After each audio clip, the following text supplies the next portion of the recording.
अस्सलाम वालेकुम my YouTube family. आज हम बनाने जा रहे हैं क्रिस्पी फ्राई चिकन, जो कि बनाना नहायत आसान है। चले चलते हैं रेसिपी की तरफ। सबसे पहले हम चिकन लेंगे, उसके अंदर आधा चम्मच हम लहसुन पाउडर डालेंगे। अगर नहीं है तो आप वैसे ही लहसुन को चॉप करके डालें। 1 चम्मच भर के हमने सॉल्ट का डालना है।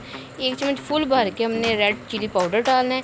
और ये 1 चम्मच क्रिस्पी चिकन है, ये वाला ये मैंने डाला है। अगर आपकी मर्ज़ी है डालें, वैसे ना भी डालें तो चलेगा। 1 कप पानी का डाल के इसको अच्छे से हमने मिक्स कर देना है कि सारे मसाले लग जाएं चिकन को। अच्छे से मिक्स करने के बाद हम इसको 4-5 घंटे के लिए फ्रिज में रख देंगे। ज़्यादा देर रखें तो ज़्यादा अच्छा बनता है, जल्दी में ये अच्छा नहीं बनता, टेंडर बनता है। फिर हमने ये ले लिया 3 कप मैदा। इसमें हम डालेंगे 1 चम्मच नमक, लाल मिर्च आधा चम्मच, और हम डालेंगे इसके अंदर आधा चम्मच गार्लिक पाउडर का, ये सेम। इसको भी हम अच्छे से मिक्स करेंगे। ये हमारी कोटिंग हो गई तैयार। बगैर स्किप कीजिएगा, पूरी वीडियो देखिए, क्योंकि इसके अंदर 2-3 चीज़ें ऐसी हैं जो कि हम स्किप करेंगे तो पता नहीं चलेगा। ये आइस वाटर हमें इसलिए चाहिए कि हमने कोटिंग में इसको यूज़ करना है। अच्छे से ये चिकन को मैंने फ्रिज से निकाल लिया, दोबारा से इसको मिक्स किया। और इसके लिए हमें ये देखें 3 चीज़ें, चिकन को अलग ट्रे में, मैदे को अलग ट्रे में, और आइस वाटर को अलग ट्रे में रख दिया। सबसे पहले हम चिकन के ऊपर अच्छे से दबा के मैदे की कोटिंग करेंगे, ताकि ये उतर ना सके। दबा के करेंगे क्योंकि फ्राई में ये उतर सकती है, ठीक है। अच्छे से दबा के करने, जैसे आप अब्बू की टांगें दबाते वक्त ज़ोर लगाते ना, वैसे इनको दबाना है। दबा के इसको अच्छे से झाड़ के, हाँ जी, इस तरह। फिर इस सबको हमने दोबारा से पानी के अंदर ऐड कर देना है। अच्छे से इसी तरह ही उठाना है, बिल्कुल उठा के लेके जाना। मैदा सारा वहीं पे हमने उतार देना है, ठीक है। अब नेक्स्ट प्रोसीजर में हम इसको पानी में ऐड कर देंगे। सारे को हमने 2-3 सेकंड के लिए पानी में डाल देना है। अच्छे से इसको डिप कर देना है।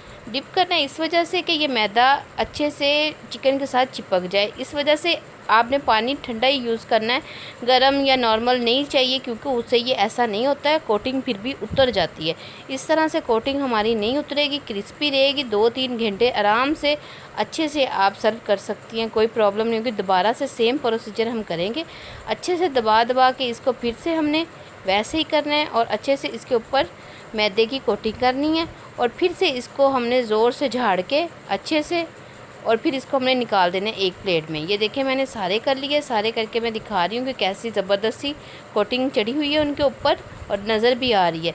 डीप फ्राई हमने इनको करना है, इसके लिए ऑयल हमें ज़्यादा नहीं तेज़ चाहिए, क्योंकि ये फ्राई में बहुत टाइम लेता है। आम फ्राई चिकन से ज़्यादा टाइम लगता है इसको अंदर तक कुक होने के लिए। अगर तेज़ करेंगे तो बाहर से क्रिस्पी हो जाएगा, अंदर से चिकन नहीं तैयार होगा। हमने दरमियानी आंच पे इसको पकाना है, अच्छे से इसको कुक करना है कि ये सारा अच्छे से अंदर से भी गल जाए, बाहर से भी। बहुत प्यारा कलर है, देखिए कितना प्यारा इसका कलर आया है।